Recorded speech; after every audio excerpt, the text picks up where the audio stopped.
আমি প্রার্থী হয়েছি, এটা আমার কাছে অনেক যন্ত্রণার, অনেক কষ্টের, অনেক বেদনার। কিন্তু আমি পদ্মফুল চিহ্নে এসেছি। এটা পানিহাটির বাসীর জয় হবে।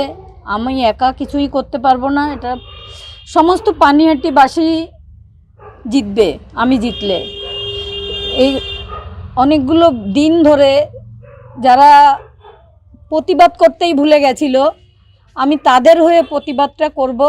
কিন্তু জিতবে তারাই, যারা পানিহাটিবাসী, সমস্ত অধিবাসীবৃন্দ।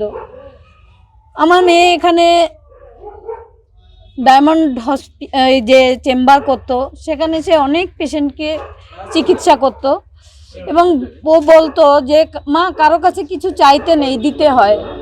সেই জায়গাটা থেকে ও ডাক্তার ছিল, যেমন পরিষেবা দিত, আমি তো সেটা পারবো না।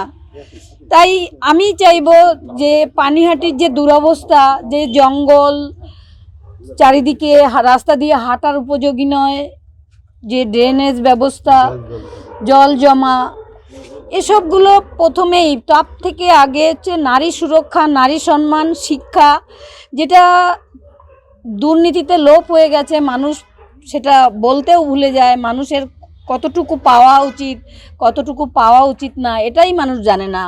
মানুষের সচেতন হওয়া দরকার। সেই মানুষকে সচেতন হবে এবং পানিহাটির মানুষই জিতবে। আমি না, বিচার আমি পাবো, সেই মানসিক দৃঢ়তা আমার কাছে আছে। আমার তো একটা মেয়ে হারিয়েছে, তাকে আমি সুরক্ষা দিতে পারিনি, কিন্তু সেই রাতের যে যন্ত্রণাটা সে পেয়েছিল, সেটা আমার থেকে অনেক বেশি, অনেক বেশি। একা কাউকে খুঁজে পায়নি, শুধু মা বাবা হয়তো চিৎকার করেই গেছে। সেই যে যন্ত্রণাটা, আমি যদি এই সেবা করি, সেও হয়তো কিছুটা খুশি হবে।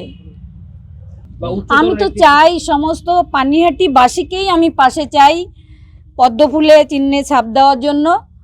এবং সারা পশ্চিমবঙ্গে যেন এবার পদ্মফুল ফুটুক, এই আশাটাই করব আমি।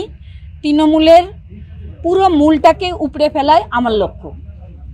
এদের জন্য আমার কোনো বার্তা নেই, ওরা ওদের মতো লড়াই করবে।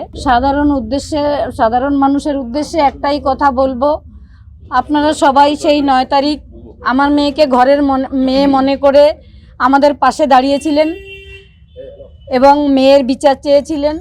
আজও তেমনি আমার পাশে দাঁড়াবেন। সমস্ত মানুষকে বলবো, সারা বিশ্বের মানুষ যেমন আমার পাশে দাঁড়িয়েছিলেন, সেভাবেই আমি সারা বিশ্বের মানুষকে আমি পাশে চাইব। 14 তারিখ যখন রাত দখল হয়েছিল, তখন কোনো জাতি, ধর্ম, বর্ণ, কোনো কিছুই ভেদাভেদ ছিল না। এবং আমার মেয়ে যখন পেশেন্ট দেখতো হসপিটালে বা তার চেম্বারে, তখন সে কিন্তু কোনো রং দেখে চিকিৎসা করতো না, সে সবার চিকিৎসা করতো।